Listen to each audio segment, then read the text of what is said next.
Hello students, good morning. Today we are going to discuss worksheet number 88. आज की worksheet में integrated writing practice करेंगे.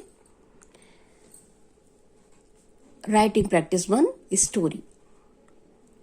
Imagine you met a young girl around 8 years old who told you about how she saw a ghost in her village. आप एक बच्ची से मिलते हैं जो लगभग 8 ईयर की है और वो बच्ची आपको बताती है कि उसने एक भूत को देखा है, एक गोस्ट को देखा है. Retell her story of wonder and courage to your friends. अब उसकी स्टोरी को आपको अपने फ्रेंड को बताना है. Give names to your characters and describe the setting in detail. आपको जो भी कैरेक्टर आप अपनी स्टोरी में डालेंगे उनको नाम देना है और सेटिंग डिस्क्राइब करनी है कि सेटिंग क्या है, कहाँ पर स्टोरी घटित हो रही है, तो वो बताना है. You may choose a humorous और a serious ending to your story. आपकी स्टोरी कॉमिक भी हो सकती है, ह्यूमरस भी हो सकती है और उसका एंड सीरियस भी हो सकता है. ये आप पर डिपेंड करता है कि आप अपनी स्टोरी किस तरह से बनाएंगे, है ना. अब स्टार्ट करते हैं. जो सिचुएशन दी गई है उस पर एक स्टोरी बनाना है. Yesterday I met Mansi. देखिए बच्ची जो 8 साल की है उसको मैंने एक नाम दे दिया, मानसी.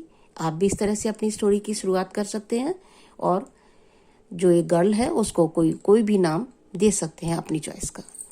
ए little girl of 8 years. She was looking a bit horrified. When I asked her the reason thereof, she told me that there was a ghost in the street where she was playing with her friends in the evening. Mansi told me that it was getting dark and all her friends were going back to their homes. She was tying the laces of her shoes. Suddenly she felt someone putting hands on her head. She thought that any one of her friend wanted to say her something. She turned her face, but there was none.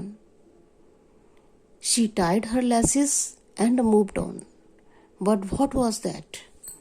Someone was following her, but could not seen. Now she became scared.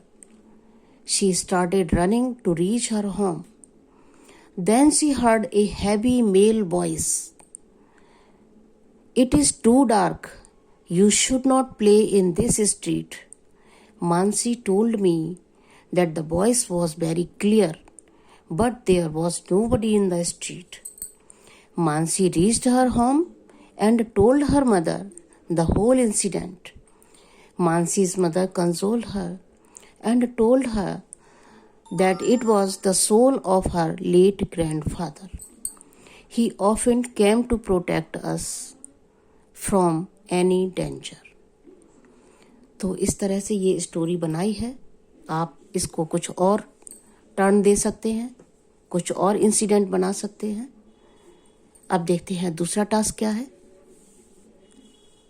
Writing practice 2. यहाँ पर आपको description करना है.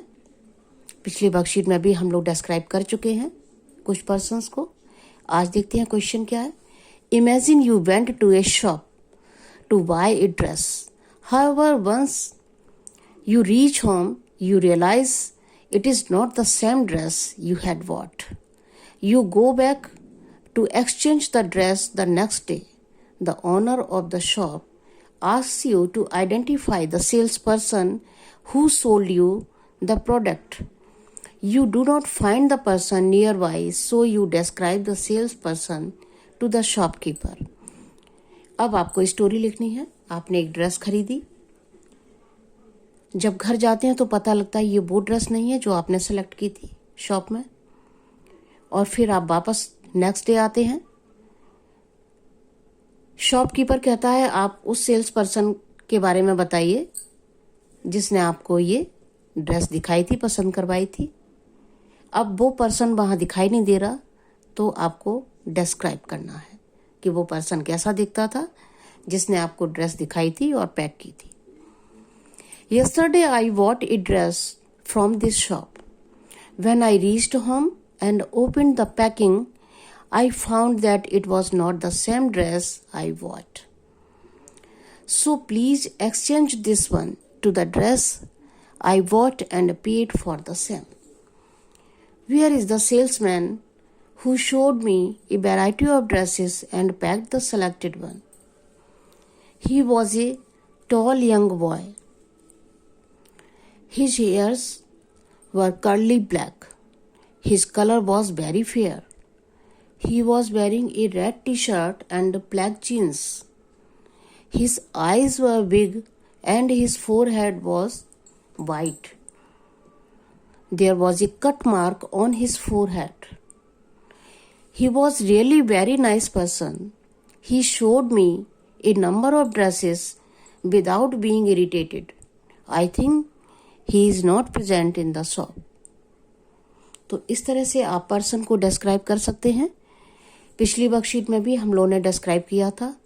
किसी भी person को describe करने के लिए जब हमें आइडेंटिफिकेशन की ज़रूरत होती है तो हम कुछ पॉइंट उसके बारे में बताते हैं कि वो किस तरह का दिखता है, उसकी लंबाई क्या है, उसके बालों का कलर कैसा है, और इन्हीं बातों को डिस्क्राइब करते हुए हम एक आइडेंटिफिकेशन तैयार करते हैं, डिस्क्रिप्शन तैयार करते हैं कि वो कैसा दिखता है, जिससे सुनने वाला वो डिस्क्रिप्शन पढ़कर या सुनकर उसको आइडेंटिफाई कर पाए। तो वर्कशीट आप कंप्लीट कर लीजिए। Thank you so much.